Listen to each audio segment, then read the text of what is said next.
Boa noite, pessoal. Bem-vindos ao primeiro episódio do Podprestes.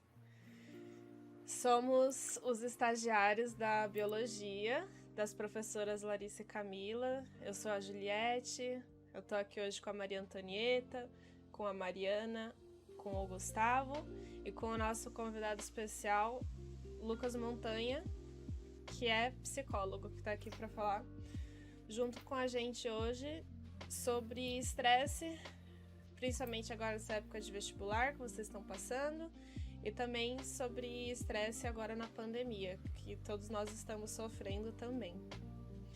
Então, para começar, vou explicar um pouquinho por que a gente quis falar disso com vocês hoje, né? A gente começou a fazer o estágio com as professoras esse ano, esse semestre, e a gente conversou com vocês um pouco, pediu para vocês responderem alguns questionários que a gente mandou para vocês. E muitos de vocês relataram que vocês estão passando nesse último ano por um aumento de carga emocional, de estresse, de piora da saúde mental de vocês. E a gente achou que era um assunto que era importante, né, debater com vocês, pra gente conscientizar sobre a importância, assim, desse assunto também. Então hoje a gente vai conversar um pouquinho sobre o que é estresse, vai falar um pouquinho sobre os relatos de vocês. Acho que é basicamente isso. O projeto a gente não tinha nada definido ainda, a gente definiu depois de conhecer vocês. E acho que vai ser bem legal. Acho que vai atingir bastante do nosso público. Muita gente se sentiu afetado com o estresse. Não só na situação de pandemia, mas desde sempre, eu imagino.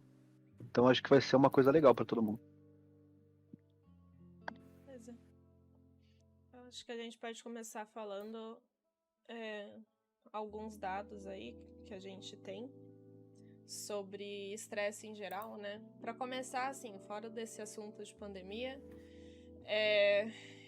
estresse, assim, é muito comum na fase que vocês estão passando agora de vestibular e é normal, né? Só que agora vocês estão tendo que passar por esse estresse do vestibular junto com o estresse da pandemia e vários outros estresses que vocês mesmos relataram pra gente, né? Insegurança financeira, alguns problemas dentro de casa.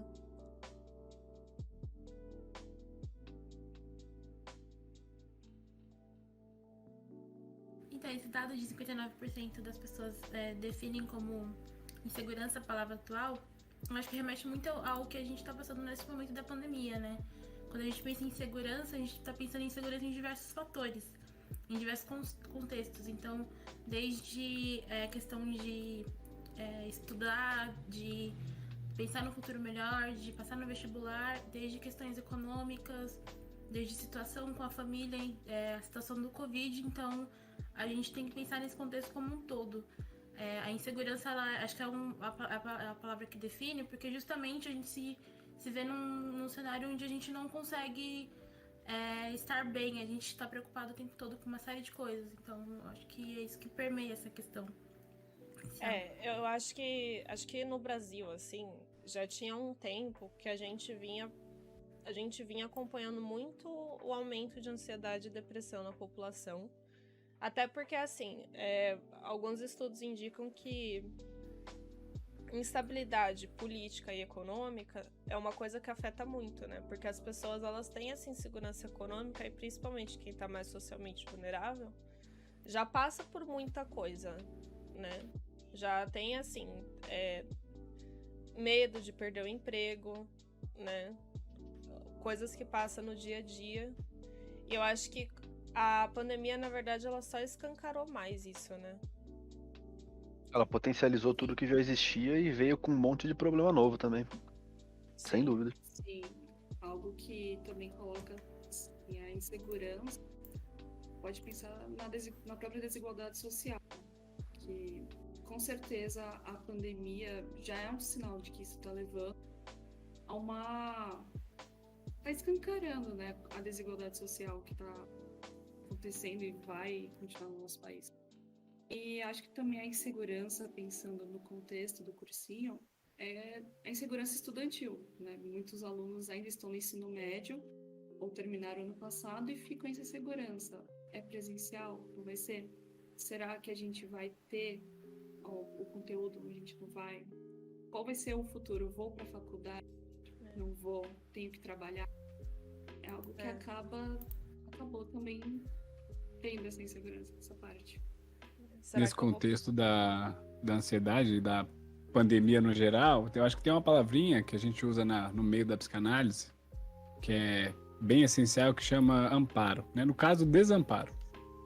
A gente sempre vai usar muito essa palavra para falar sobre o desamparo do bebê, né? Dessa relação familiar. E aí, quando a gente vai para uma situação, para uma leitura política, social da coisa, a gente vai falar também do desamparo, porque qual que é o papel do Estado, né? Na vida de uma pessoa? É o amparo, né? O amparo na segurança, o amparo na educação, o amparo na saúde pública. E aí vem desencadeando, né, cada vez mais, como você já havia dito, instabilidade política. Então, já havia um desamparo, os nossos números com desemprego, com educação, com saúde já não eram os melhores, né? E aí a pandemia evidencia, traz ainda mais desamparo, né? Porque é isso, o que um governo faz numa situação pandêmica, né? Vai cuidar da sua população, vamos fazer o melhor para que você saia dessa, né? E aí, numa situação em que apenas o contrário é feito, o desamparo está dado, né? E o desamparo ele vai provocar reações bruscas e tenebrosas, né? Das piores patologias, assim. A ansiedade é ficha. Eu acho que perto da produção terrível que se faz na sociedade e individualmente ali, que vai se saindo. Mas é isso, né? Desamparo. Essa palavra é bem, acho que essencial. Eu acho que a gente podia explicar um pouquinho pro pessoal que está assistindo o que é estresse, né? Porque não só assim, né?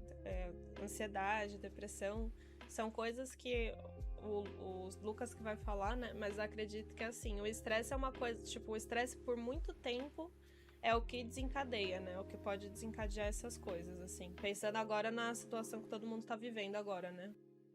Tipo, eles estão passando por muito tempo, estão passando um estresse por muito tempo e estão sentindo essa piora na saúde mental que pode vir a levar à ansiedade e depressão, tá certo, Lucas?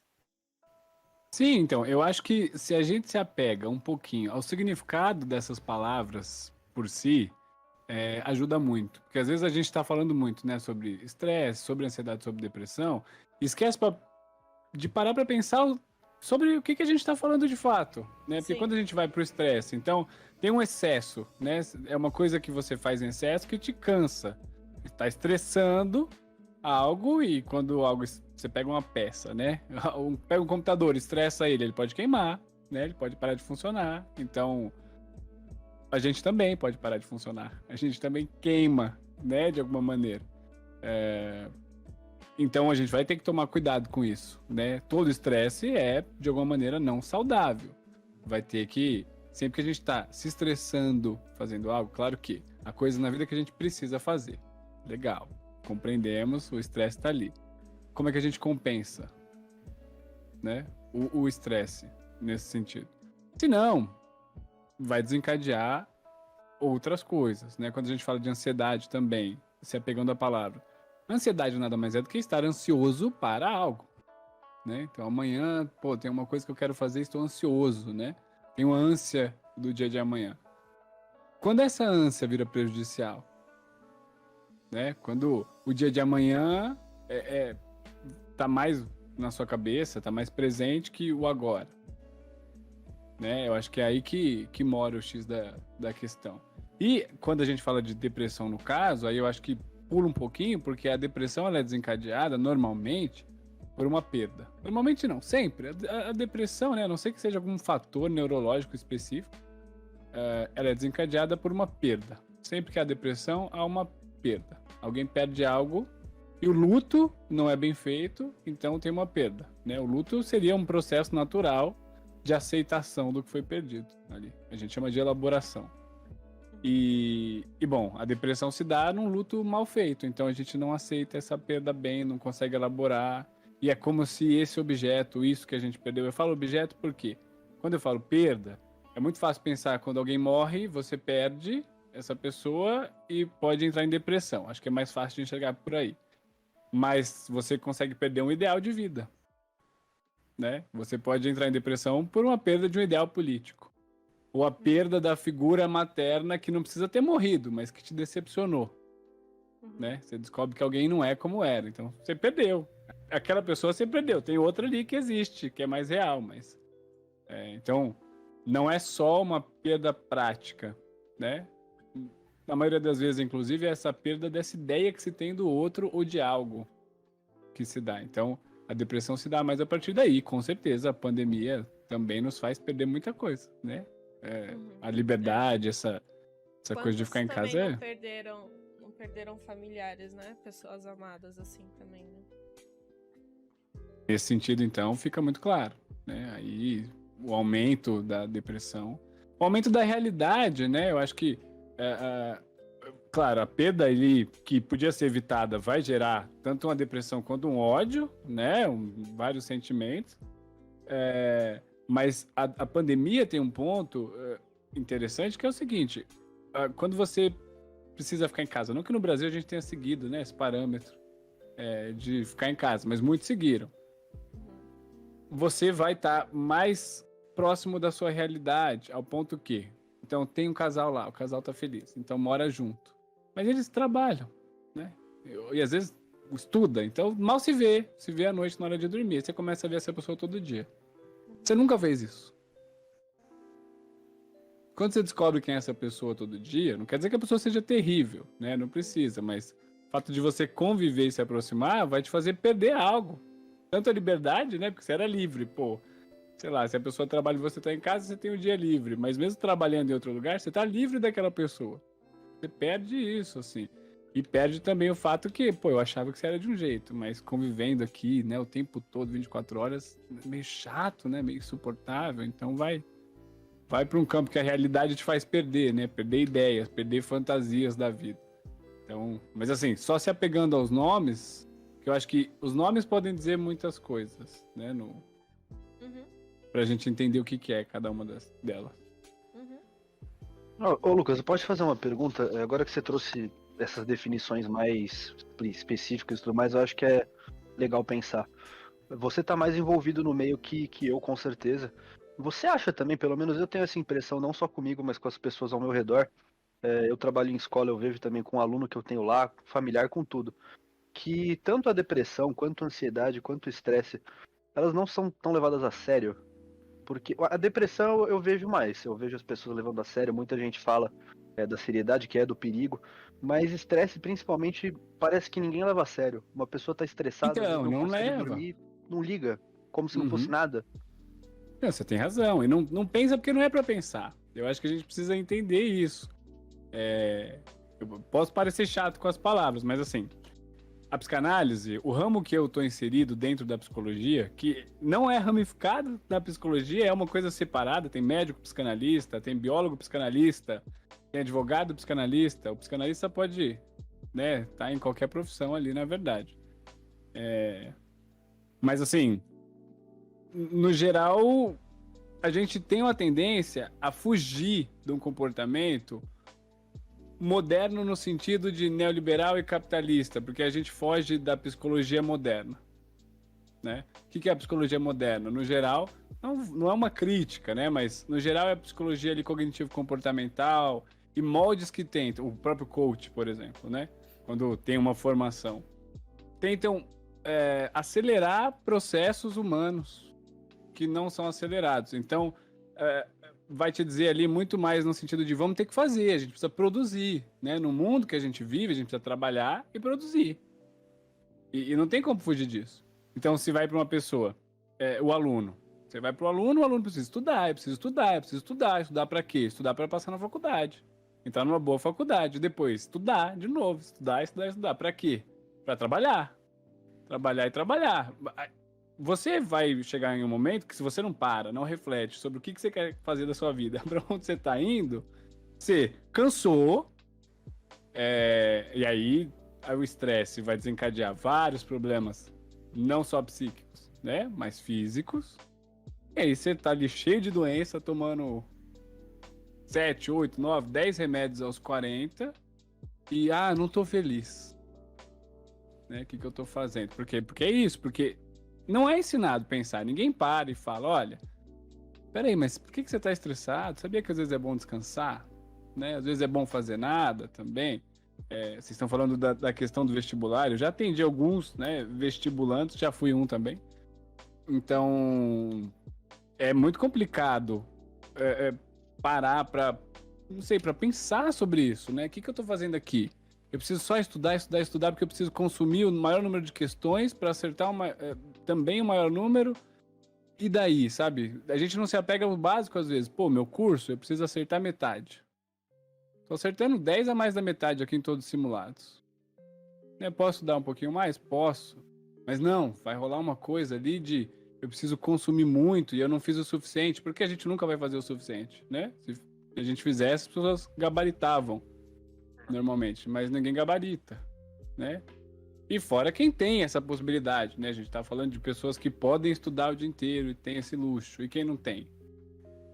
Né? Quem tem que trabalhar ou precisa ajudar em casa de alguma maneira. Então, assim, é muito difícil fazer o que foi colocado pra gente fazer. Só que a gente não para pra pensar nisso. Então, o estresse tá aí porque não é ensinado o contrário, né?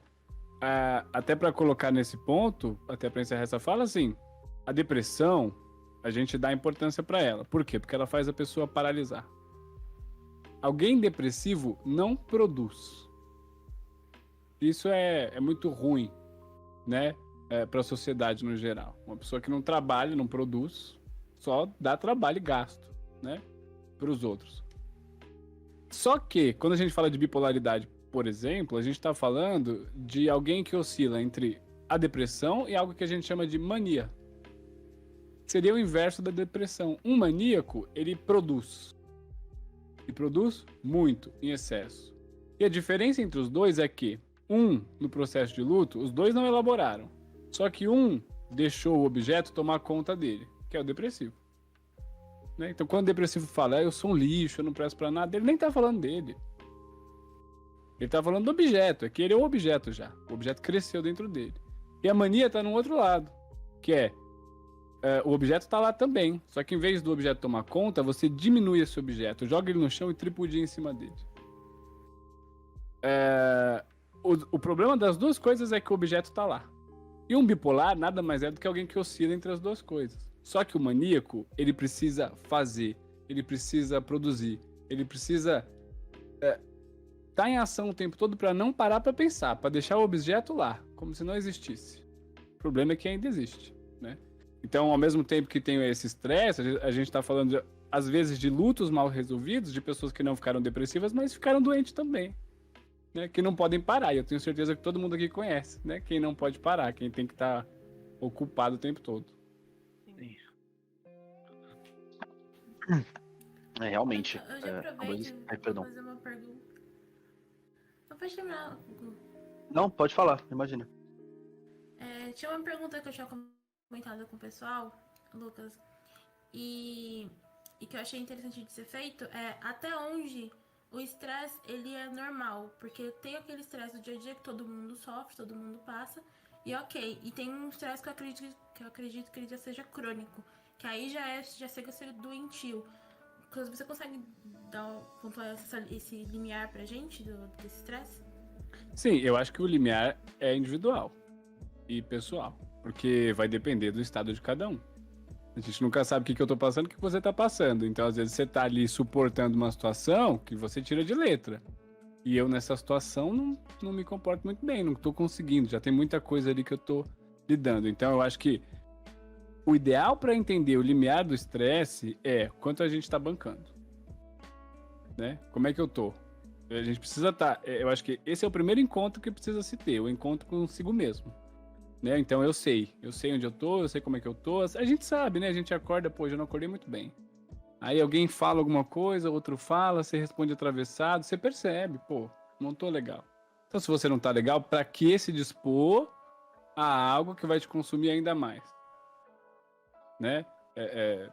Você vai explodir, não tem muito pra onde ir nesse caso.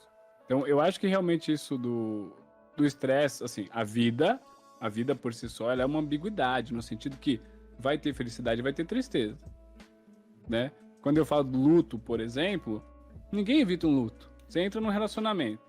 Bom, qual que é a condição? Você entra lá para ter prazer, né? Para ter alguém, para ter o outro, para compartilhar. Mas no contrato, por mais que a gente não fale, tá dizendo o seguinte: pode acabar. Né? Pode acabar. E na maioria das vezes acaba, porque alguém morre, né? Um dia também. Então, quando você ama a mãe, o pai, o avô, a avó, na tendência da vida ali, você sabe o que vai acontecer. Então, assim, a vida é isso. A gente sabe que vai sofrer em algum momento. A gente vai perder pessoas, a gente vai perder coisas, perder ideias. Inclusive, isso é amadurecer, né? Todo mundo que é jovem aí pensou já alguma coisa em algum momento que não pensa mais. A gente vai evoluindo, amadurecendo. Então, nesse sentido... Mas isso dói, tá? Eu tô só trazendo isso para deixar claro que isso dói, isso estressa, isso cansa. Esse processo de entender as coisas e mudar dói, né? Mas, então assim, a gente tem que entender que a vida vai exigir isso e a condição para evitar o estresse crônico, no geral, seria, na verdade, o que eu penso ser a grande motivação da vida. Por mais que a gente possa pensar em ideais bacanas aí, de fazer coisas pelos outros e mudar o mundo, a vida tem um sentido, é ter prazer, né? Como? Aí cada um escolhe. Mas fato é que, para haver saúde, de fato, mental, há de ter prazer. Não tem como fugir disso, né? Para equilibrar, porque a perda vai ter em algum momento, a gente sabe, que quem gosta tá correndo risco de se frustrar, por exemplo, e não tem segurança. Eu acho que isso é importante a gente entender também. Eu acho que tem uma citação no livro do George Orwell que falava algo a respeito de quem troca liberdade por segurança acaba ficando sem uma nem outra, né? Não sei se a citação é bem essa, mas o sentido é esse. Porque qual que é a segurança, né? Qual que é a segurança de você ter um emprego? Tem lá um CLT, você tem certas seguranças, né? Você vai ter FGTS, você vai ter um seguro-desemprego, beleza, mas você não tem a segurança desse emprego para sempre, né? Sempre vai haver um risco. E se você troca a liberdade pela segurança, você vai ficar sem os dois. Então, a liberdade que a gente tem é para ter prazer também. Então, eu acho que a ideia é como é que a gente compensa o que nos estressa. Quando é super necessário continuar fazendo o que está estressando. Porque para muitas pessoas, para a grande maioria dos brasileiros, Logo, é essencial compensar. E compensar, às vezes, é isso. Eu não tô num dia bom, o que eu faço, né? Eu posso evitar tal coisa. Eu preciso repetir algo estressante todo dia. Então, compensa. Aí essa pergunta é, o que te dá prazer, né? Isso é o individual, a gente precisa pensar. Mas o limite é individual. Essa percepção tem que ter, esse encontro consigo mesmo. Não tem como fugir disso, porque cada um sabe o próprio limite. Sim. Essa diferença individual fica bem clara mesmo a gente fez um questionário, né, com os alunos que a gente trabalhou no nosso estágio, e apesar de todos eles estarem passando por uma situação bem parecida, pelo menos em relação ao cursinho, né, você vê que o que causa em cada um deles é totalmente diferente. Vai desde muitos problemas, muita dificuldade, até não sentir nada, como se nada houvesse. É muito pessoal mesmo. Como tipo assim, tô tranquilo. Assim, teve algumas pessoas que comentaram assim, não, tá de boa, tô Não tem que mudar. Inclusive, né, uma coisa que a gente leu era a entrevista de um epidemiologista psiquiátrico, né? Para quem não sabe o que é um epidemiologista, é uma pessoa que ela trabalha na área da epidemiologia. E a área da epidemiologia é uma área da saúde pública que ela serve para, assim, justamente para saber como lidar, por exemplo, em tempos de pandemia, né? Em surtos ou então epidemias e tal. A epidemiologia, ela estuda, ela faz isso, né? Ela trabalha com surtos, assim, com doenças ou outras coisas que afetam toda a população em geral, né?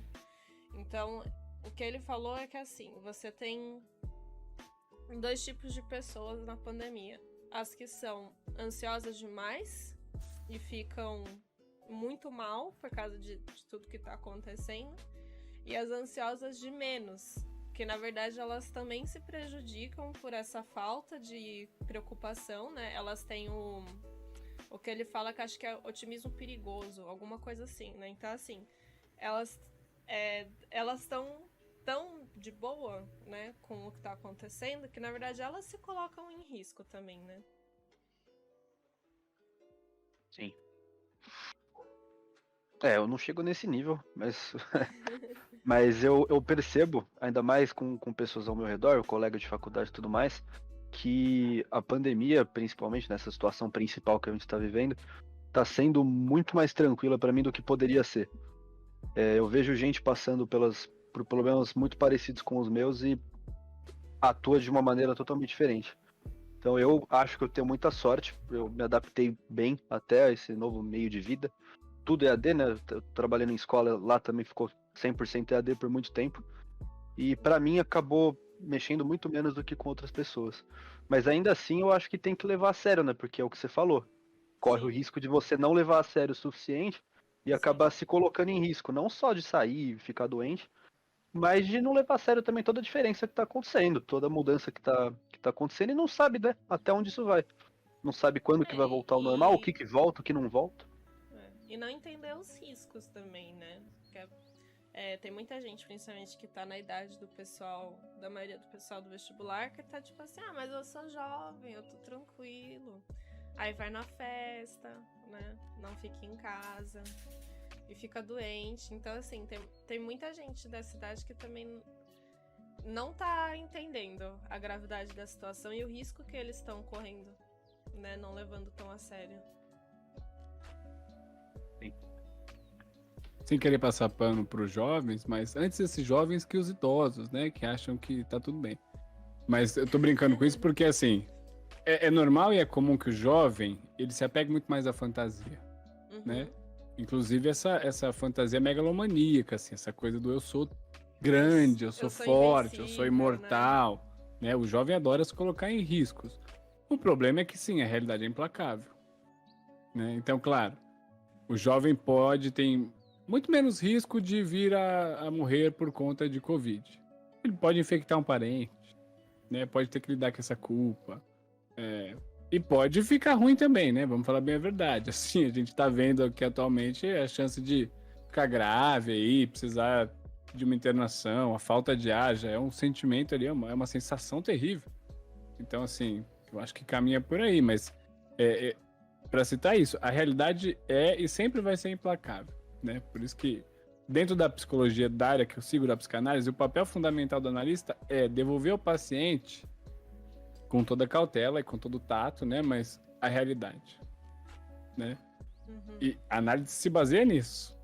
Então, e isso é um caminho doloroso, gigantesco e muito difícil. E a pandemia deixa claro pra gente como as pessoas tentam negar a realidade. Sim. Né? Eu acho que por A mais B, o que a gente mais tem visto esses últimos dias é sobre isso. Assim. O que eu preciso te mostrar pra você acreditar em mim?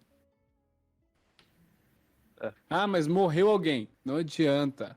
Pode morrer alguém. Pode morrer a mãe da pessoa, o pai da pessoa. Às vezes nem isso é o suficiente. Isso é uma coisa que a gente precisa se atentar também. Né? Não é uma hora que algo. Uma hora acorda. Não. Tem gente que nunca acorda. É mesmo. Lucas, ainda sobre o assunto da pandemia, posso perguntar uma coisa que mistura o que você falou um pouco antes? Sobre Claro. a segurança, né? Que você tinha falado, trocar liberdade por segurança. Se você fizer isso, você não vai acabar com nenhum dos dois. Pensando no sentido de não ter a segurança mesmo, agora no contexto de pandemia. A gente tá aí, vai fazer quase, sei lá, 1 ano e meio que a gente tá nesse estilo de vida. E a falta de segurança no sentido da pandemia, do vírus, é constante nesse tempo inteiro. Para todo mundo, pelo menos, né? No geral. Como que a gente... Como pode dizer? É o mesmo tipo de falta de segurança que, por exemplo, perder o emprego, perder qualquer coisa, ou é diferente? Por que potencializou tanto? Se no dia a dia a gente já lida com esse tipo de falta de segurança, por que agora a gente viu um aumento tão grande? Principalmente nos estudantes, né? Que a gente lidou. Agora tá muito mais expressivo o estresse, a ansiedade, tudo isso. Sim. Eu acho que a diferença da pandemia em si, dos medos, que os medos existem, é claro, mas o medo de perder o emprego ou o medo de não ter emprego é um medo que está lá na frente, né? É um medo mais distante. E a pandemia, a Covid em si, ela lida com o medo da morte, né? O medo do fim. Também, a gente precisa entender isso, o medo do fim e, sei lá, para um jovem, principalmente, o medo do pai, da mãe, né, do vô, da avó, dependendo do contexto familiar que está inserido ali, daquela pessoa próxima que cuida. Então, assim, que é mais velho. Então, tem muito sobre isso. E eu acho que eu vou levantar um ponto, eu pensei nisso agora, mas assim, talvez o jovem tenha que lidar, inclusive, com o peso de ter que ter a responsabilidade que grande parte dos velhos, dos idosos, dos mais velhos da sociedade aí, de grande parte da classe média, por exemplo, não tem. Né? Que é isso, assim, dá pra ver, assim, uma juventude mais atenta à realidade, tendo que falar, não, mas peraí, não é uma gripezinha, isso mata. E uma pessoa de mais idade ali falando o seguinte, não, nada a ver, toma esse remédio aqui e tá tudo bem. Isso aí é coisa que inventaram pra acabar com a gente, é o comunismo, é isso e aquilo. Então, assim, o jovem fica duplamente lascado, né? Porque ele tem que ser adulto antes da hora. E ainda tem que temer, assim, né? A morte ao mesmo tempo, a dele. Porque é isso, assim, a gente sabe, jovem não fica tão mal. Não, mas você quer pagar pra ver? Né? Afinal, ninguém quer sentir falta de ar. Eu acho que a diferença do medo se dá nessa questão mesmo, assim. Eu tenho medo disso acontecer, mas e se isso acontecer? O que vem depois? Se morrer, não vem nada, né? Não ter um emprego ali envolve, pô, posso continuar procurando, né? E tá mais na fantasia do que há por vir, do que na concretude da realidade. Eu acho que assustou todo mundo, né? Assustou todo mundo, assim. E a gente precisa se adequar à realidade também. Então hoje, por exemplo, como é que a gente faz para lidar melhor com essa situação? Hoje a gente sabe, até certo ponto, como lidar com isso. Então qual é a proteção? Bom, a gente sabe que máscaras PFF e N95 garantem uma proteção de 95% ou mais. Legal. Então você tem ali uma grande proteção, né? Grande parte da população sendo vacinada, né? Então, talvez, né? Porque isso é importante ficar dito também. Eu acho que chegou um momento aqui que a gente não tem muito mais para onde ir agora.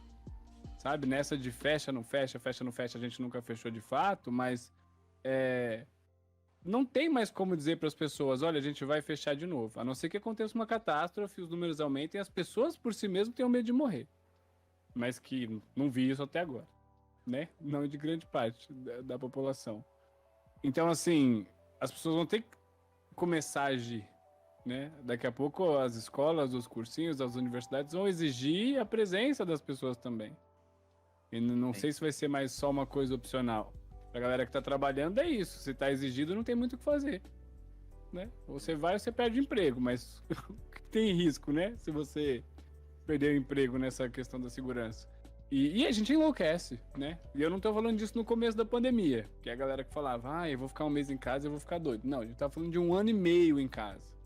2 anos em casa. Sim, tem gente que vai começa a enlouquecer, porque se você mora sozinho e consegue ficar em casa ali, você tem mais paz. Se você tá num contexto familiar ou morando com alguém que a situação já não é muito legal, a sua chance de enlouquecer é muito maior. Inicializa tudo, né? Então aí você fica assim, se ficar o bicho pega, se correr o bicho come. Então, se ficar eu fico louco, se eu sair eu pego Covid. Então, que risco que eu posso assumir com toda a cautela, né? Pra melhorar a minha saúde mental, pra me ajudar ali, pra tentar sair de uma coisa e sair da outra também. De agora em diante, né? Eu acho que a gente precisa começar a tomar esses cuidados. Porque é isso, a gente precisa assumir risco na vida. Não tô falando que é pra sair, pegar Covid e ir pra balada, não é isso, pelo amor de Deus. São riscos calculados pra gente ficar bem. Tem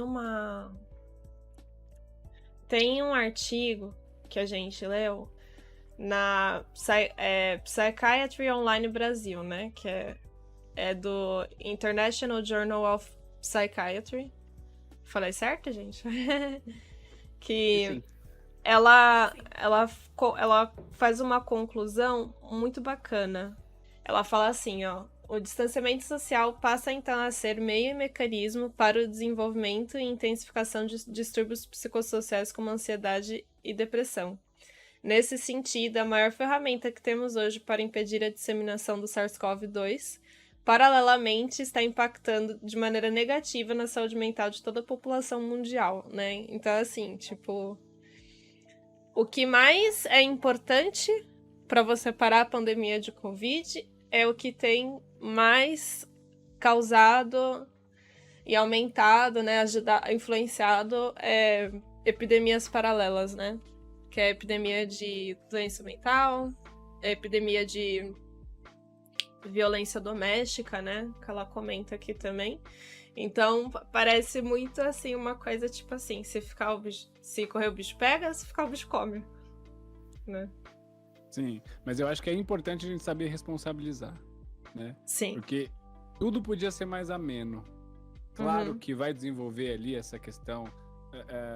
A violência fica clara, né? A gente tem um problema grande na violência doméstica e isso fica evidenciado porque aumenta Sim. o convívio, né? Sim. Mas a questão inclusive, com a preocupação... acho que já aumentou assim, de 2019 para 2020, era tipo assim, até 300% de violência doméstica em alguns estados aqui do Brasil. Né? Foi bastante coisa, não foi pouca coisa. Outra coisa que aumentou foi o número de divórcios. Sim. E suicídios também, né? Então, e vai adentrar esse campo mesmo, porque é isso, assim, fica em casa e eu não vou te dar nada.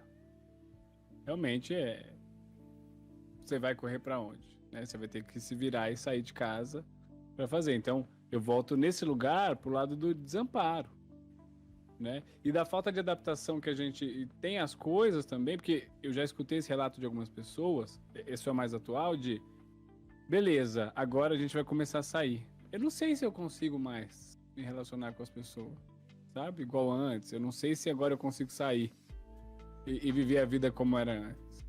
Sim. Porque a gente quer estar adaptado.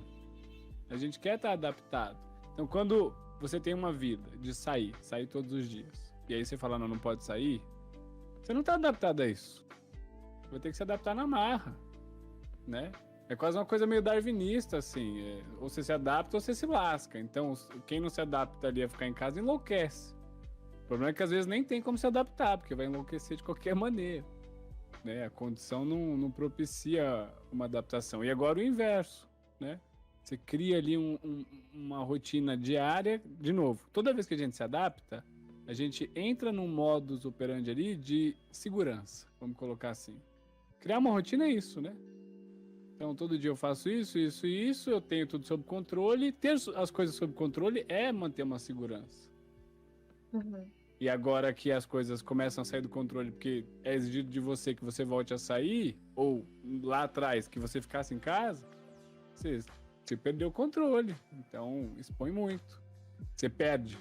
E diante da perda, sim, pode ter o aumento, teve, né? O aumento da ansiedade, o aumento da depressão, principalmente no boom. Na época eu lembro que eu me disponibilizei a atender gratuitamente algumas pessoas emergencialmente, né? Então era uma sessão ali para a pessoa falar e tal. E muita gente marcou, ao mesmo tempo que muita gente não foi, sabe? Mas a sensação que eu tive foi o susto, assim, vai fechar tudo, vai acabar tudo, todo mundo vai ser mandado embora. Depois que passou o susto, parece que o brasileiro se adaptou até certo ponto à pandemia, né? De uma maneira tosca, ignorando a realidade, mas se adaptou, né? Malamente. Mas o susto foi muito difícil, eu acho que para a grande maioria, porque eu juro, atendendo as pessoas, e eu converso com outros colegas, não aparece a questão da pandemia em si nas sessões. O medo, né? A não ser que pegue. Os pacientes que pegam ficam com medo de morrer, mas quando não pega, não aparece. O que aparece é, eu quero sair, eu não aguento mais ficar em casa.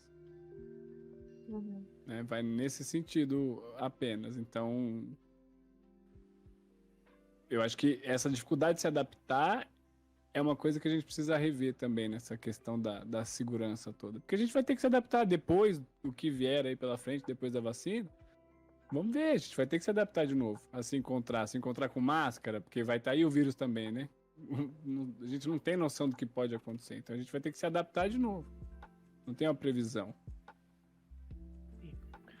Gente, A zona de conforto fica redefinida, né? Diga. é rapidinho, assim, né? Só o Wesley, né? Amigo meu.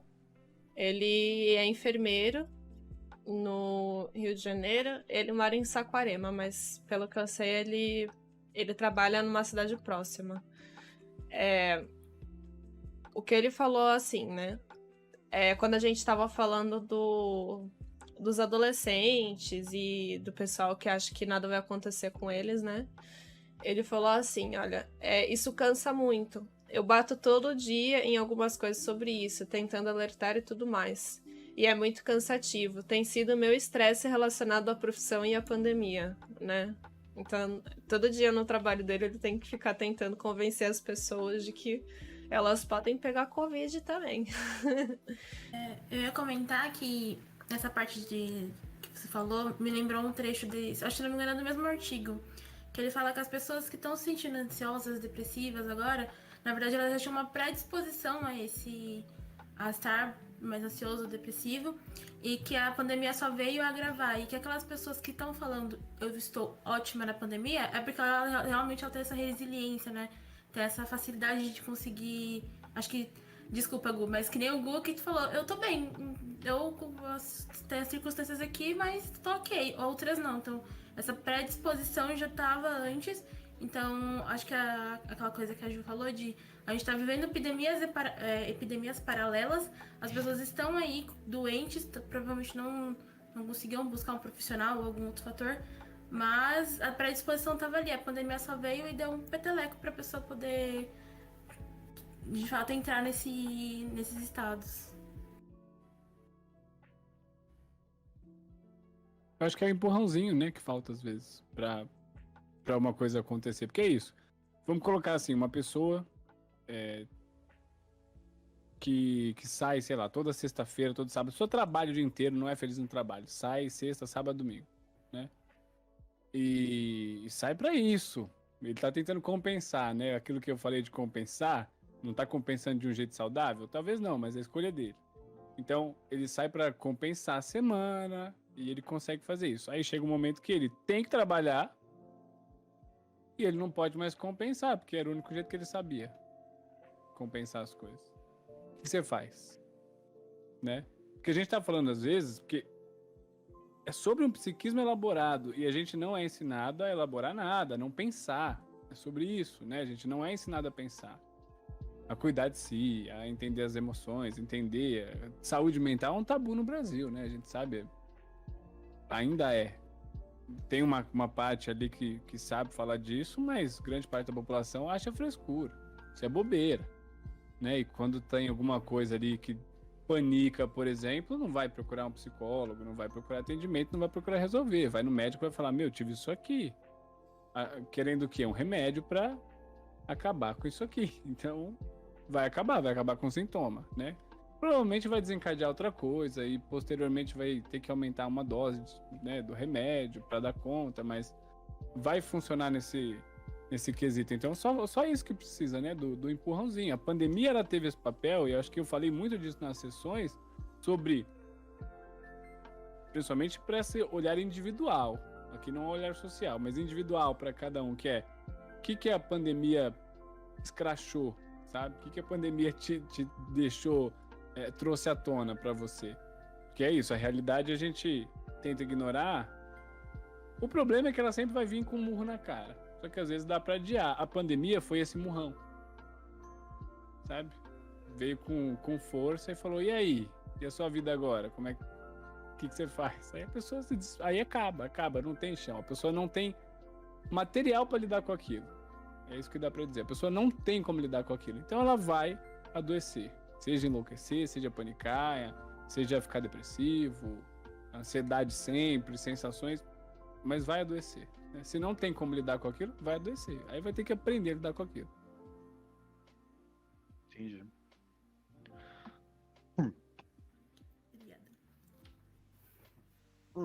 Gente, Diga. não, pode continuar. Eu ia falar de novo desse lado da compensação, né? Que é assim que você evita ficar maluco, né? Você tá sendo estressado, pra você lidar com isso, você compensa com lazer e tudo mais. E trazer um pouco pro contexto do pessoal que a gente conheceu no cursinho, porque a gente viu que muitos dos alunos, com a pandemia, o tempo que eles têm que dedicar à atividade doméstica e esforços que, como pode dizer, não tem como evitar no dia a dia, aumentou até que bastante. Então, mesmo que a pessoa quisesse compensar e ela soubesse compensar, em algumas situações não tem tempo, não tem... É isso que eu fico meio pegado, porque parece que não tem pra onde fugir. Mesmo que se a pessoa tivesse uma conversa sobre saúde mental, né, que como você mesmo disse, é um tabu ainda, as pessoas não levam a sério. Mesmo que a pessoa soubesse de tudo isso, conhecesse, tivesse essa noção, parece que não tem tempo pra... Não é fugir a palavra, né, mas pra lidar. E aí eu fico pensando, como será que... Não dá pra evitar, né? Como que a pessoa lida com isso, com essa falta de meio pra lidar? Não sei se tem uma resposta pra isso. Então, aí é que mora o X da questão, né? Não sendo pessimista, mas assim, a gente achou o problema. Do jeito que tá errado. Do jeito que tá, vai adoecer. Não tem pra onde ir. Ou você se dá prazer, ou você busca o gozo do ponto de vista psicanalítico tem a ver com esse ponto sexual do gozo, né, que é a questão primitiva, mas como a gente tem a percepção de poder gozar em vários lugares e deixar isso de uma maneira sem ser só primitivo, ou seja, quando você come uma comida gostosa, né, você tá gozando, quando você lê um livro bom, você tá gozando, não é primitivo, é um gozo psíquico, é um gozo diferente, você precisa ter esse prazer. Quem não tem esse prazer vai ter 2 caminhos na vida, ou a loucura e, por fim, a morte. Né? As pessoas precisam saber disso para buscarem isso, né? Porque, sim, tá muito errado. Tá muito errado. Eu acho que essa ideia, né, do trabalho dignifica o homem, essa coisa que é plantada, isso, claro, a gente tem a realidade que a gente vive e precisa trabalhar. Mas a gente precisa entender que nem sempre a realidade que nos é colocada é uma realidade saudável. Então, dentro desses termos, a gente vai lidar com alguém que a gente vai ter que reparar os danos depois. Ou que a pessoa mesma vai ter que reparar o dano depois, sabe? Depois da bomba ali, depois de sofrer muito, de entender, de adoecer, e quando para pensar, começa a entender o que levou ela a de fato adoecer. Mas, infelizmente, não tem, assim, um escape nesse sentido. Tem o que fazer? Bom, você pode ali no seu dia a dia tentar buscar, na melhor das hipóteses, uma fuguinha, né? Uma redução de danos nesse quesito. Porque essa coisa do prazer, assim, tem gente que tem prazer vendo novela, no Netflix, no videogame, pra jogar bola. Tem hobbies em gerais, leitura. Isso é pessoal, isso dá pra ter prazer em tudo. Né? Não sou eu quem vai dizer o que você tem que fazer. Mas tenta, né? Busca. Se não for, não tem jeito. Não tem outro caminho, né? Parece triste, mas eu acho que pode ser libertador, sabe? É isso ou isso. Então... E tá errado, né? E aí a gente tem que pensar de quem é a culpa, afinal. Né? Quem devia nos trazer essa possibilidade de ter esse prazer também e não garante. Porque se não tiver, não tem muito pra onde ir, não. O caminho não vai ser muito, muito legal. O Rubens falou assim, é verdade, só o trabalho ser um tempo para si acaba com a pessoa mentalmente e fisicamente. E o trabalho é ruim sem nem excesso, mas a falta dele também. Precisamos encontrar um equilíbrio, né? E o Caio falou assim... Pode falar. Depois de mais de um ano preso em casa, é difícil manter esses gostos. Né? De fato é. Mas assim, pela ordem. Deixa eu... Eu acho que a questão do... Depois do trabalho, né? E o tempo pra si, querer trabalhar também, né? Precisar trabalhar. E é verdade. Agora, eu acho que a gente precisa discutir, e isso tá acontecendo naturalmente na nossa sociedade, né? Os países mais desenvolvidos já estão à frente, mas a gente vai chegar nesse lugar também, que é a relação com o trabalho. né? Qual é de fato a relação com o trabalho? Porque eu acho que a gente precisa, a todo custo, parar de buscar o significado da vida e a felicidade da vida no trabalho. Uhum. Você pode ser feliz no trabalho também, realizado? Pode e deve buscar isso, né? Se há essa possibilidade, eu vou trabalhar sempre com isso. Se há essa possibilidade, porque a gente sabe a realidade, né? Que a gente vive. Então, se há essa possibilidade, legal. Mesmo assim, é importante ter mais coisas. Para Freud, quando num diálogo perguntavam a ele se ele, né, qual é o melhor jeito aí de ser feliz, né? Se é que dá para ser feliz, porque totalmente não dá. Ele falou, ó, o melhor jeito, quem sabe, né, de ser mais feliz, menos triste, né, de evitar que os tombos sejam tão grandes, vamos colocar assim, talvez seja justamente ter muita coisa para investir. Porque a questão psíquica, ela é econômica. A gente tem Sim. uma quantidade a investir. Uhum. Dá para fazer essa analogia com o tempo, né? Se você tiver 2 amigos, você dá tantas horas de atenção. Se você tiver 3, divide. 4, divide. Porque, eu tenho 20 amigos. Não tem 20 amigos. Não dá para ter 20 amigos. Ninguém consegue ter tanta gente para amar, né? Ao mesmo tempo que, olha que bom, se você tem 20, vamos colocar que seja real, e você tem 20, o investimento vai ser menor. Se você perde 1, você tem 19. Se você tem 1 e perde 1, você perdeu tudo, né? Então, o Freud coloca que você precisa ter muito mais, né, a investir. Então, eu tenho trabalho, eu tenho a família, eu tenho os filhos, eu tenho isso, eu tenho aquilo, eu tenho meu hobby, eu tenho meus amigos, você tem bastante coisa. Você perde uma coisa, você tem outras para se amparar, né? Volta ao amparo.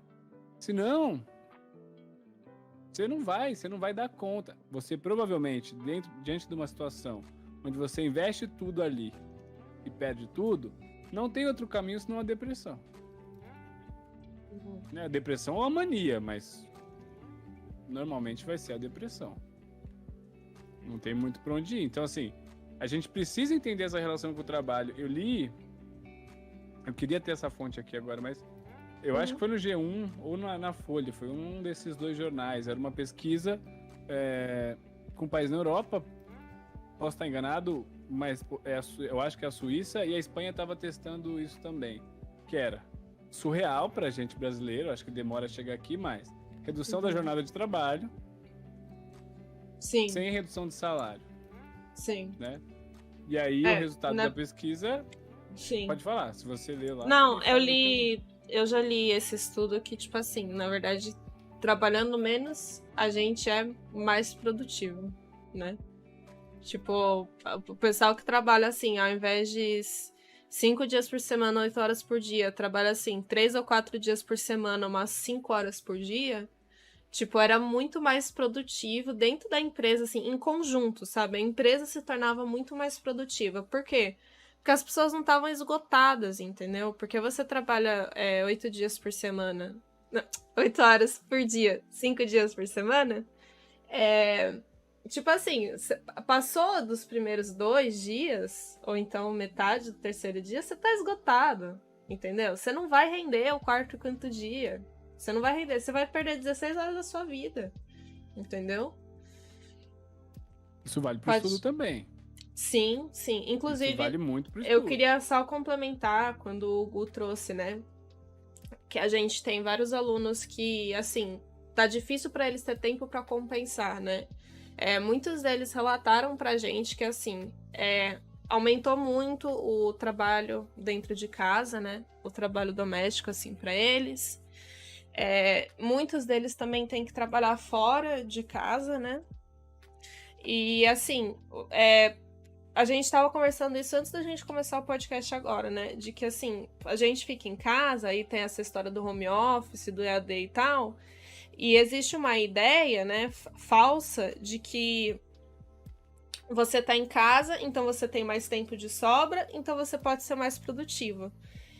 E aí você sofre essa pressão ainda mais. Parece que, na verdade, o que acontece é o contrário, entendeu? A gente tá com menos tempo pra, tipo, por exemplo, estudar, no caso dos nossos alunos, do que tinha antes, entendeu? Muitos deles falaram isso pra gente, assim, tipo, A gente chegou a perguntar, por exemplo, né? Quantas horas você acha que você estuda a menos, né? E muitos deles falam, acho que tenho 2, 3 horas a menos para estudar do que eu tinha antes da pandemia, né?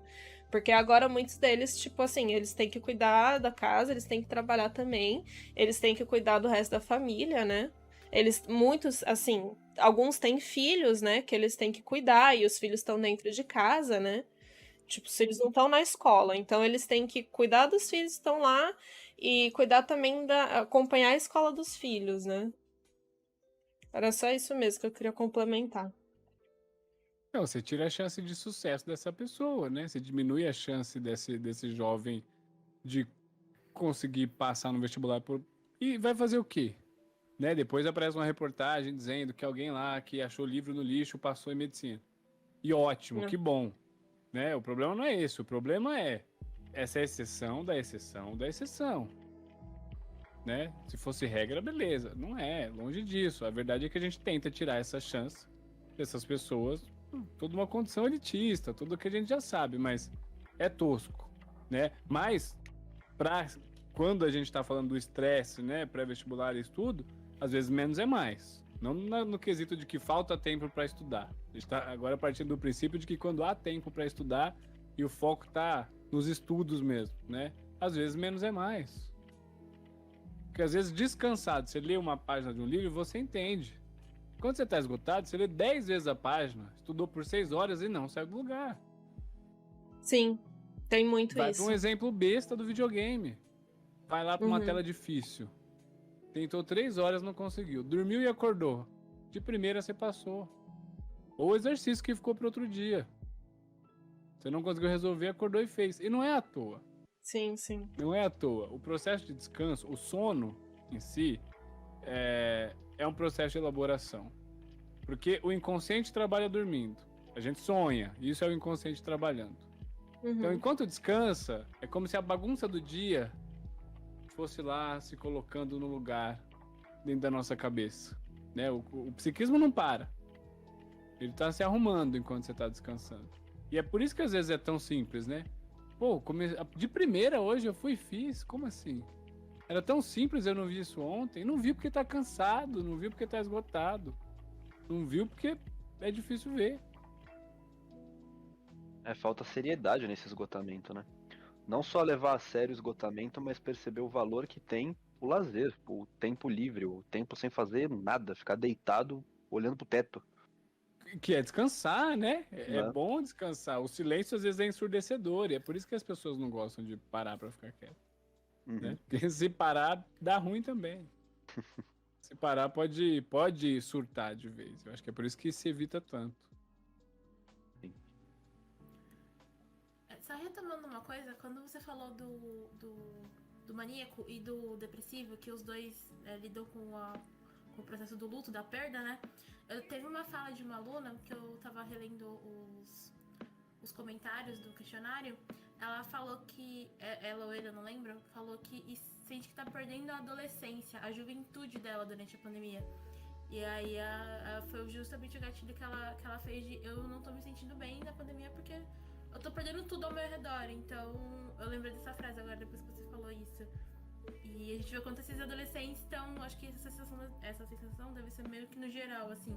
O adolescente, mesmo que ele esteja estudando pro vestibular, ele tá ali naquela condição de estou perdendo a minha adolescência, estou perdendo a minha juventude, mesmo que seja o convívio, né, com os outros alunos, é a perda dele. Pois é, não, então tá perdendo, né? A ideia que a pessoa tem, que o jovem tem, do que vai ser a adolescência, ele perde quando ele não tá impossibilitado. Não, minha adolescência vai ser isso, eu vou curtir, vou fazer isso, vou estudar também, mas vou ali, vou aqui, vou beijar muito, se lascou. Né? Ele perdeu de fato. Não tem muito o que fazer com relação a isso. Então, é isso, né? A pandemia não é um período que dá pra dizer, tô pleno. Eu acho que doente tá quem tá pleno. Pleno, que eu digo o seguinte, claro que você pode não ler notícia, porque, ler notícia não vai te fazer salvar as pessoas, né? Não é sobre tentar se culpar ou ficar carregado, não é isso. Mas, às vezes ou outra, você vai lembrar da realidade, né? E aí não tem como estar pleno. Não tem como estar pleno. A gente precisa saber o limite até pra notícia. Eu acho que é uma coisa essencial. Eu fiz muito isso, assim. Chegava momentos que eu me inteirava bastante. Era muito curioso pra entender o vírus, como funcionava e tal. Na própria neurose, né, que a gente tem pra tentar se manter em segurança nesse sentido. E aí você olha uma hora e fala, não, peraí. Não tô indo. Isso aqui só tá pesando a minha cabeça. Tô lendo isso aqui todo dia, o que tá mudando? Sabe? Sim. Se eu ficar uma semana sem ver notícia, será que vai acontecer? Não vai, né? Não vou perder. Afinal, eu já tô em casa. Então, vou parar. Dar um tempo, né, das coisas. Quando é que a gente para analisar o que de fato tá estressando a gente? O que tá causando Tem uma dica, na verdade. Eu vi essa dica em alguns dos artigos que... Na verdade, sim, eu fiz epidemiologia esse semestre e o nosso grupo ficou responsável justamente por estigma social do Covid, assim, principalmente com os profissionais da saúde, né? Mas, assim, enquanto a gente pesquisava, a gente viu um artigo falando que, assim, o excesso de informação, o excesso de notícias sobre a pandemia e sobre o Covid e tudo mais é prejudicial para a saúde mental, né? Você não precisa se deixar numa bolha dentro de casa, do tipo assim, não faço a menor ideia do que tá acontecendo. Até porque, assim, tem notícias que são muito importantes pra gente, por exemplo, a CPI da Covid, que tá acontecendo agora, né? Mas, assim, você não precisa ficar todos os dias olhando quantos mortos tem hoje, né? Você não precisa ouvir o Marcos Rogério falando, por exemplo. Você pode mutar na hora que ele fala na CPI. Sim. E assim, você não precisa. Você não pode se deixar, né, mergulhar nisso, né? Porque senão você fica na neura, assim. Pessoalmente, a minha mãe mesmo, assim, ela ficava vendo. Porque ela entra no celular dela, que é Android, e, tipo, tem meio que uma tela inicial do Google que tem as notícias, sabe? E aí, todo dia, ela ficava vendo um monte de notícias sobre a pandemia, sobre quantos mortos e não sei o que mais. E aí, ela me ligava aqui, tipo assim, muitas vezes ela quase chorava, coitada, falando assim, ai, o que tá acontecendo com o mundo? Meu Deus do céu, tá horrível, não sei o que. Tipo, ela ficava assim, super mal, sabe? Aí eu comecei a falar pra ela várias vezes, mãe, para de ver notícia. Para de ver notícia, mãe, para. Aí... eu falei tanto pra ela que ela acabou parando um pouco, né? E ela melhorou. Aí eu falei pra ela assim, tá vendo? A notícia não tava te trazendo nada de bom, né? Não tava te falando assim, faz isso aqui que você não vai pegar Covid. Então, assim, fica em casa, assim, né? Não se aliene também. Mas acho que a gente não precisa ficar nessa neura também, né? Sim, então, quando eu falei que a missão da psicanálise é devolver a realidade pro indivíduo, a gente está falando disso num contexto em que o indivíduo está distante da realidade. Mas dentro dessa análise é necessário se entender que você precisa se alienar. Você também precisa se alienar. Porque tudo que é demais faz mal, inclusive a realidade, né? Um depressivo, vou brincar com isso, um depressivo, ele está muito próximo da realidade. E é por isso que ele está depressivo. Quando ele pensa, sim, eu não sou nada, eu não valho nada. Quem vale alguma coisa? Qual a população mundial? Qual o meu tamanho? Eu não valho nada. É mentira que eu sou pequeno no mundo? Não é. Mas você não vai se ver assim, você vai se ver importante para os seus amigos, né? Para sua mãe, para o seu pai, para a namorada, para o namorado, para o marido.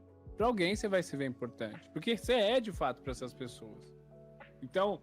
é real se você olhar de um ponto de vista macro. Se você vai para um micro, você é importante, você é grande. Você pode até, inclusive, sei lá, influenciar muitas pessoas, né, nesse sentido. Então, eu acho que é sempre bom ponderar que a gente precisa se alienar. A professora que eu mais admiro que eu tenho, ela faz essa brincadeira que ela diz o seguinte, a gente precisa viajar, não importa como. Né? Então, assim, caso contrário, não tem para onde ir. Só não tem pra onde ir. Outro problema, né, de saúde pública, que é a dependência química, é sobre isso. É sobre isso. É uma viagem errada? É uma viagem errada, mas o que sobra? Uma população lascada. Né?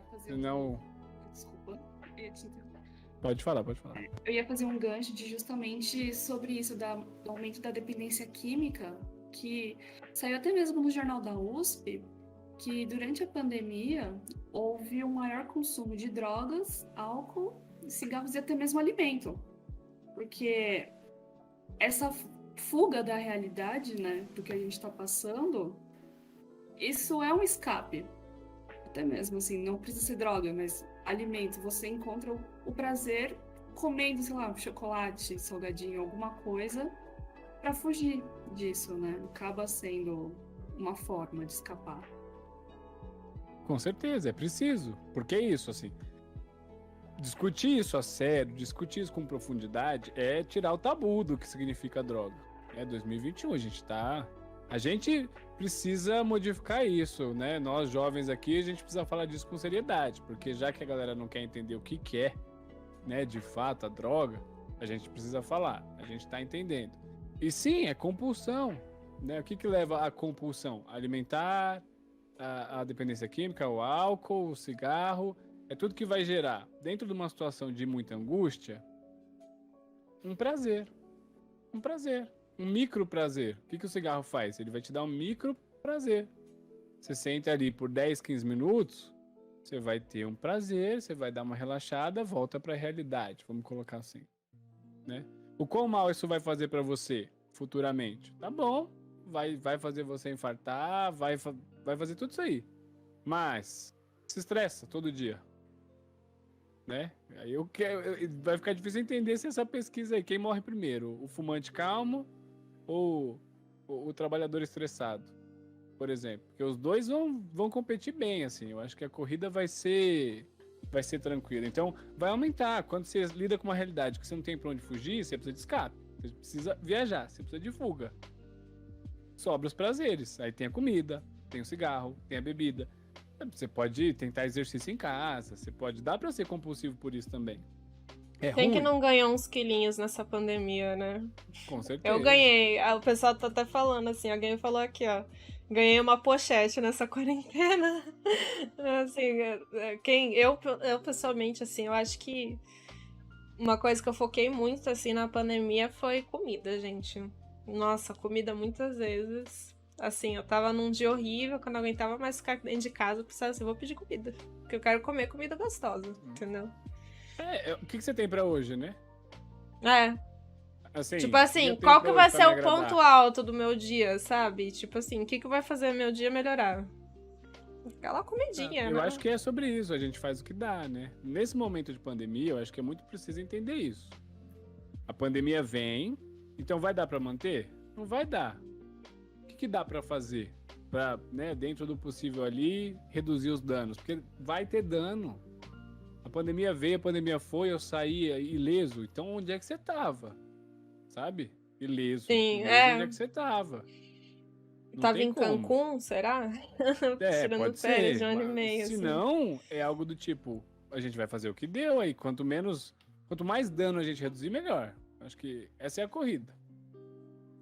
Né? Nesse ponto de vista individual. Porque é por aí, você precisa se ajudar. Não dá, só não dá. Se não dá, a gente aceita. Essa é a realidade. Não dá. Né? Não dá pra fazer tudo que a gente queria. Não dá pra ter prazer como a gente tinha. Então, o que dá pra fazer?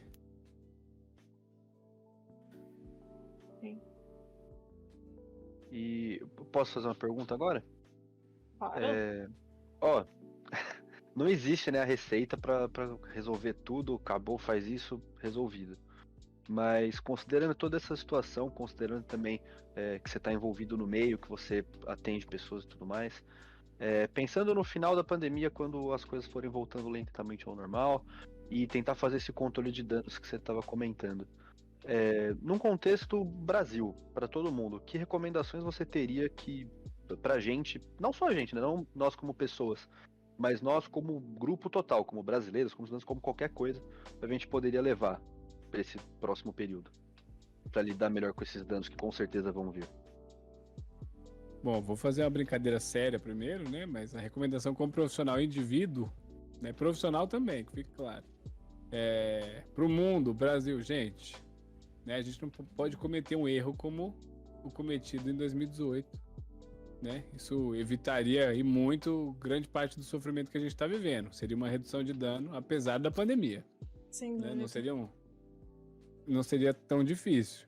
Agora, eu acho que é uma questão de ir. Não tem muito o que fazer com relação ao que evitar. A gente vai passar por um processo pós-pandemia de luto. Sim. De luto. A É, gente está em luto ainda. estamos em luto, sim, sim. Em Então, luto mas aí, por pra muitas retomada coisas, do né? luto, né? A gente vai passar por isso, não tem pra onde ir.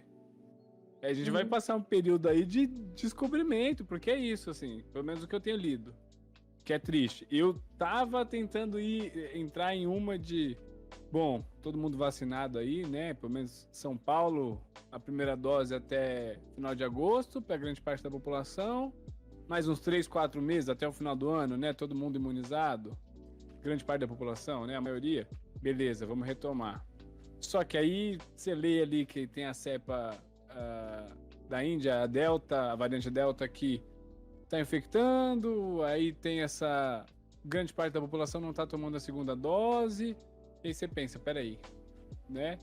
Você vai ter que começar a colocar qual risco eu assumo daqui para frente, né? Porque é isso, você vai ter que sair daqui a pouco, porque você não vai aguentar. Você não vai viver trancado em casa para sempre. A pessoa, a solteira, ela vai querer se relacionar com alguém. Combinou no Tinder, vai querer sair, vai ter que assumir o risco, não sabe se é outra pessoa, né? Dá pra fazer o teste lá? Cada um compra um teste e tal? Não sei se dá, né? Pra fazer isso o tempo todo, se o teste é garantido, mas você vai ter que assumir o risco pelo seu prazer, pela sua vida, né? E a gente vai ter que lidar com as consequências disso também, diante dos fatos, diante do que se apresenta por aí, né? A gente precisa assumir o risco da vida pós, né? Esperar passar, eu acho que é ideal que a gente espere essa vacinação estar completa e tal, mas posteriormente a isso, a gente vai precisar tomar as cautelas e, dentro dessas cautelas, assumir risco. Né? Como viver? Viver antes da pandemia também é assumir risco. Porque eu acho que a gente não pode entrar nessa de o vírus tá aí, ele vai estar aí, a gente precisa saber disso, o vírus não vai sumir, né? Ele vai estar aí. Espero que se adapte como outros, mas ele vai estar aí depois de um tempo. Só que tem tanta coisa aí que pode matar a gente também, a gente assume risco na vida. Vai ser muito nesse sentido. Lembrando que eu tô falando do período pós-vacinação. Por hora tá difícil.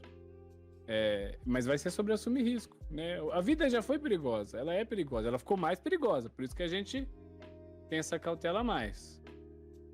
No pós, vai voltar a ser perigosa. Ela não vai ser bonita, linda, maravilhosa. Ela vai... A pandemia se vai, mas a vida volta pro perigo cotidiano da realidade brasileira que a gente vive, né? Que não é... Mas que a gente comemore o fim disso também, né? Depois. E que venha com o fim desse governo junto, mas... Enfim. Mas deixa o tempo. A gente vai ter que sentir, não tem muito o que fazer. Não dá pra fugir. Meu conselho não pode ser fuja. Meu conselho vai ser encare dentro das suas possibilidades, nos seus limites, mas encare. Né? Encara. Hoje não tá dando. Deixa pra amanhã. Vai descansar. Encara. Tem que encarar. Se não encarar, não elabora.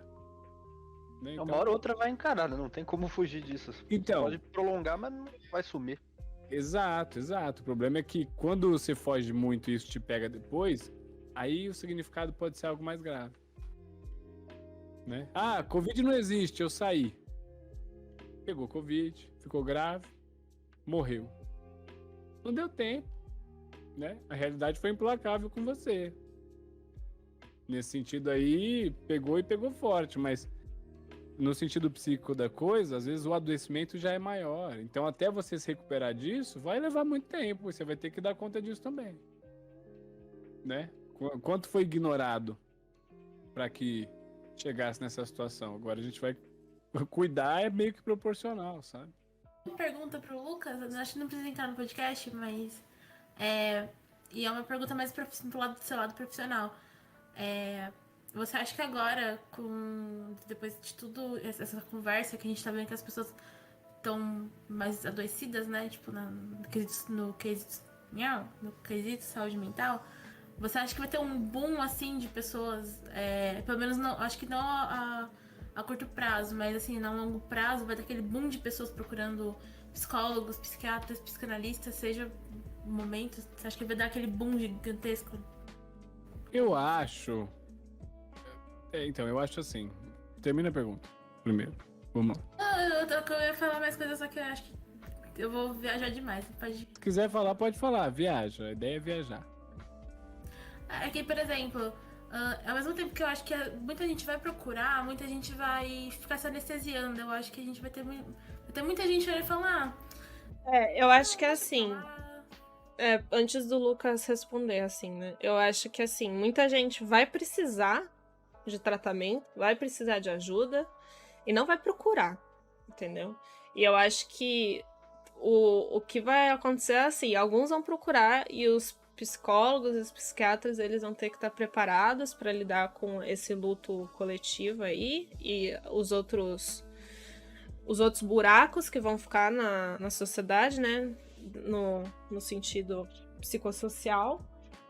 E assim, o que eu acho que vai acontecer é que, tipo, vai ter muita gente que não vai procurar, mas vai estar tão grave que vai acabar sendo uma coisa meio compulsiva no final, sabe? Principalmente pensando assim no quanto que, por exemplo, não aumentou suicídios, né? Então, quanto que não aumentou de tentativas de suicídio, né? Essas pessoas, elas vão ter que ter tratamento, né? Desculpa, pode responder, Lucas, que a pergunta foi pra você. Não, eu acho que vocês duas estão certas, é isso. Não é viagem achar que as pessoas vão se anestesiar, porque elas vão, né? E a Ju completou isso, vai para um lugar onde ainda não é levado a sério, né? Eu trabalho nesse campo, eu acho que eu tô meio calejado, porque eu acho que o relato pessoal, né, enquanto profissional, é o seguinte. No começo, eu gerava uma certa revolta, de fato, né? De entender a importância disso, ao mesmo tempo que as pessoas não buscam. E aí, mais importante que isso, quando você olha vários e vários métodos, né? De psicólogos que pregam curas milagrosas, quase que cloroquina, sabe? Para Covid, mas dentro do campo psicológico 2, 3 sessões aqui, esse método é infalível, resolve e tal. A gente vê muito disso sendo pregado hoje em dia, né? O coach, né? Esse esculachado que eu tô dizendo. É sobre isso, né? Se vende algo tosco, mas é fácil. É como se eu dissesse, olha, você tem um problema aí no coração e a solução seria operar, né, o coração. Só que aí a pessoa chega com um negócio, não precisa não, faz isso aqui, ó. O que é mais fácil, né? O que você escolheria se ambos fossem reais? Escolheria o remedinho tranquilo. Né? Mas não, esse não vai arrumar. Então a outra saída é mais difícil. Então, quando você vai para uma terapia, e vou fazer um ponto aqui, porque assim, infelizmente, o brasileiro não tem acesso à saúde mental. Então, no CAPES, quando você vai conseguir um acesso à psicoterapia, não sei se você vai conseguir primeiro, se vai ter um número de sessões, então vai ser uma coisa terrível de acontecer, mesmo dentro tanto do SUAS quanto do SUS, vai ser muito difícil ter acesso a um acompanhamento, né? E os convênios fazem também pouco caso, assim, são atendimentos de 40 minutos, 40 quando é muito, de 30 a 40 minutos ou menos, né? Para o psicólogo atender mais, igual médico, igualzinho médico. Atender mais, ganhar mais, porque o que é pago por sessão é muito pouco, né? Então, assim, uma análise, de fato, leva muito tempo para se entender essa questão desse dano e tudo. E enquanto a gente não entender que o nosso tempo humano é diferente do tempo globalizado, capitalista que a gente quer, não que a tecnologia seja algo ruim, é tudo sobre o uso dela, né? Os excessos das coisas. Então, assim, o nosso tempo, apesar da nossa evolução, ainda não chegou ao tempo da máquina. A máquina evolui mais rápido. Né, o acesso à informação, redes sociais, tudo que a gente tem aí, de ficar em timeline ali, ó, por quantas horas? Eu sei que todo mundo já passou por isso, eu duvido que não, né? Que se hipnotizou na timeline ali, ficou ali, né, garantindo informação, você sabe que tal pessoa tá em tal lugar, a outra tá em tal lugar, essa tá fazendo isso, a outra tá dormindo tal hora, porque tá online aqui, né? A gente tem muita informação com relação a isso. E a gente não dá conta, porque a gente acha que, sabendo muito bem como... A gente não sabia antes, né, como era a vida das pessoas. Hoje a gente sabe, a gente acha que a nossa tem que ser igual. Quer dizer, a gente sabe o que foi postado. E aí a gente acha que tem que ser igual e não vai dar conta, né? Assim, então tem toda essa velocidade. Tudo isso para dizer o quê? Não tem uma aderência. A solução rápida ainda é um remédio psiquiátrico, né? Tô panicando. Bom, o pânico, né? Eu prefiro o nome que Freud dava para isso lá atrás, mas hoje é o pânico, né? Que é a neurose de angústia. Eu prefiro porque eu acho um nome que cabe mais. Porque o pânico seria o quê? Uma angústia, né? Que você não sabe de onde vem. O que é o pânico, né? Vocês podem explicar o que é a sensação de pânico, eu acho que melhor que eu, né? Nessa questão primitiva da coisa. O corpo vai funcionar para sobrevivência, né? Você entra em estado de pânico para sobreviver. Agora, quando você tá numa selva e tem um leão, sei lá, uma jaguatirica te perseguindo, você entra em pânico e corre, né? Vai que dá certo. Só que você tá no seu quarto, quieto, tá no escuro. E aí você entra em pânico, né? Bom, olha para um lado, olha para o outro, não tem a jaguatirica. O que é isso? Esse é o X da questão. Tem algo te ameaçando, né? Tem algo ali ameaçando você ao ponto de questionar a sua sobrevivência. Por isso você tá em pânico. Você tá tão angustiado que tem algo te ameaçando. Só ameaça e só gera o pânico porque a gente não sabe o que é. Se a gente soubesse o que é que tá ameaçando, provavelmente você saberia que não vai causar a sua morte, sabe? Não precisa ter o medo de morrer, não precisa ter essa sensação toda. Tem um problema ali que pode ser resolvido, mas você nem sabe o que é, né? E é daí que vem o pânico, é daí que vem essa angústia excessiva. Aí você vai lá no analista, vai no psicólogo, eu tô angustiado, né? Queria entender. Não, tem uma sensação aqui terrível, eu quero sanar isso aqui. Aí você pega e toma um remédio que vai sanar esse sintoma temporariamente. Eu vou sempre dizer isso, temporariamente, porque o remédio vai trabalhar o sintoma nesse caso, né? O psiquismo, ele vai continuar agindo e tudo bem, ele pode até funcionar por um longo tempo, mas sua vida também vai ser diferente, né? Sobre a ação do remédio durante esse tempo. Então, assim, você vai ter que trabalhar e entender o que está causando essa angústia, o que está te ameaçando para sanar. Só que aí, se tem um remédio que vai tirar o sintoma e você se adapta a viver com esse remédio, para que você vai questionar? Só que aí vira bola de neve, né? Então, assim, experiência pessoal nesse caso, mas eu converso com muitos colegas também. Infelizmente, as pessoas chegam às vezes ou quando estão surtando, né?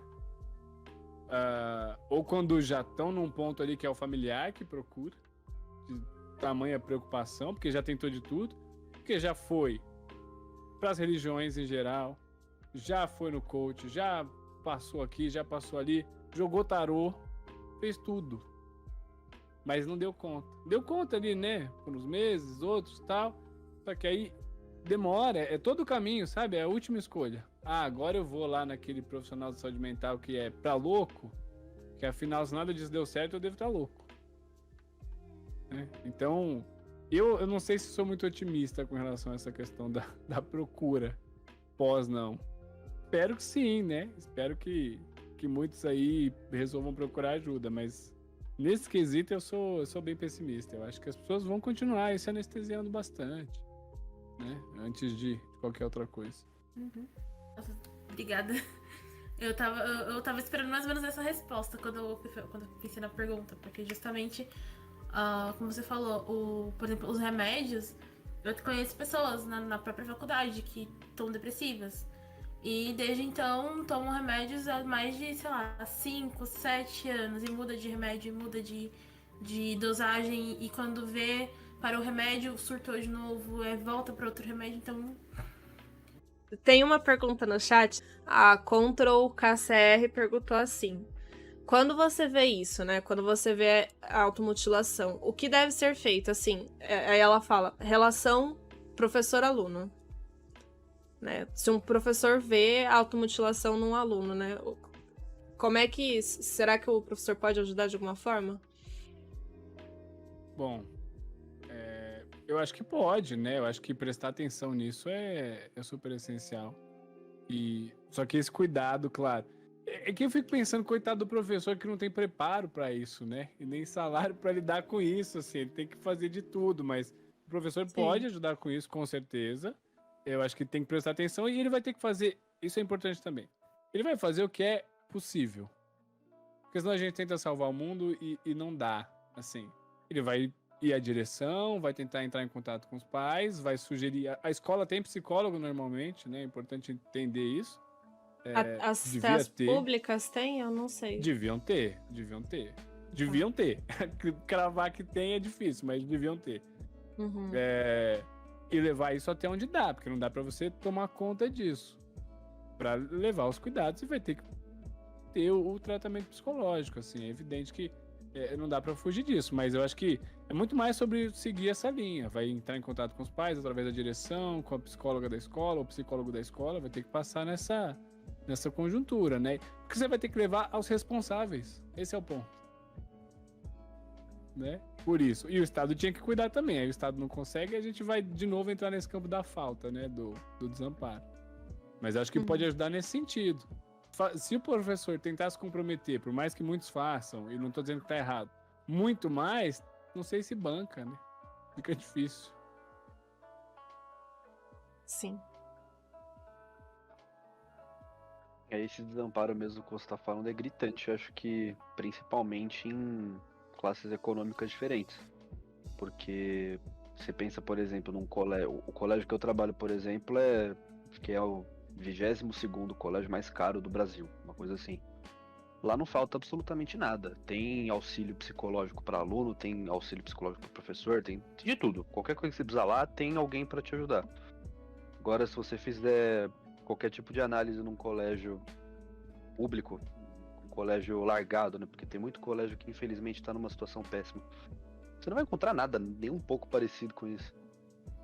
E aí que você me fez pensar nisso falando do desamparo de novo, que é muito gritante. E acho que é aí que seria um bom ponto para começar a resolver esse problema. Sim, alguém tem que amparar, né? É que tá na lei isso. Tá na nossa Constituição, né? O que é garantido à população e o que não é dado nesse sentido.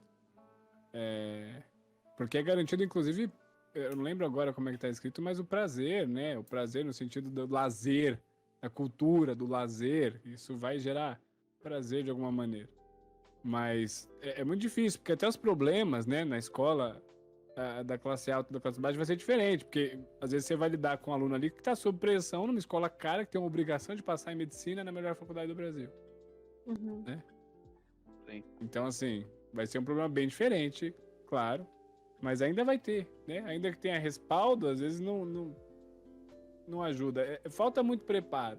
E eu tô trazendo isso para dizer assim, a própria psicologia, enquanto psicologia, porque, de novo, volto no ponto da psicanálise e da psicologia, né? Mas a própria psicologia, ela também se corrompe um tanto, eu acho, nesse sentido da necessidade de alcançar as coisas, né? Se um paciente, por exemplo, me procura, eu tô aqui porque eu quero passar no vestibular, eu quero tratar minha ansiedade. Eu, com cuidado, com tato, vou dizer para ele, olha, tá bom, né? O tempo é seu, você vai falar o que você quiser, vamos lá. E a gente vai descobrir que essa nunca vai ser a grande questão, né? O que vem por trás que gera essa ansiedade, normalmente, vou chutar aqui, tem uma cobrança própria ou de fora, né? Que foi introduzida ali de, vou fazer por um parente, vou fazer para ter uma condição melhor, porque assumir uma responsabilidade, né? De salvar uma família, entre outras coisas assim que eu nunca vou... não, então vamos se encaixar nesse padrão aqui para tentar passar? A ideia mas o que você quer? Né? Por que você está sofrendo? Afinal. Então é muito difícil um professor, assim, o que falta? Falta psicólogo pra cacete na escola, acho que esse é o ponto, né? Falta muito psicólogo em escola, a gente tá em falta. Então os problemas vão existir e a gente pode fazer aí, tentar fazer, mas é importante também tentar fazer o que dá pra fazer. Porque mais do que dá, a falta não é nossa, né? falta tá em outro lugar. A gente precisa... É por isso que eu disse, né? A primeira dica, 2022 aí, né? Vamos prestar atenção, pelo amor de Deus. Entendi. Parece Beleza. que o problema mesmo não são os problemas que aparecem, é a falta de meios para lidar com eles, porque eles sempre vão estar aí, o que você falou. Colégio Sim. top de linha vai ter uma pressão diferente, vai ter um problema diferente, mas ainda vai ter. Não é como se não tivesse. O que falta mesmo são os meios para Aqui lidar. não dá pra negar que às vezes esse jovem tá muito mais amparado, né? Sim. Ele vai estar amparado, ele vai ter acesso a uma consulta particular, com um psicólogo particular, vai passar, ele vai ter atividade física, lazer, vai ter tudo isso e ainda vai ter problema. Só que ele tem como sanar o problema. O problema é que outras pessoas não têm como sanar. Né? Esse é o nosso maior problema. Sim. Pessoal, acho que é isso. Tivemos uma conversa muito produtiva. Muito obrigada ao Lucas mais uma vez por vir aqui conversar com a gente. Acho que foi uma conversa maravilhosa e eu espero que de alguma forma o nosso podcast ajude os alunos do cursinho Prestes Vestibulares e ajude quem mais assistir também, né? Qualquer coisa estamos aí, caso a pessoa queira mais informações, a gente está disponível. E é isso.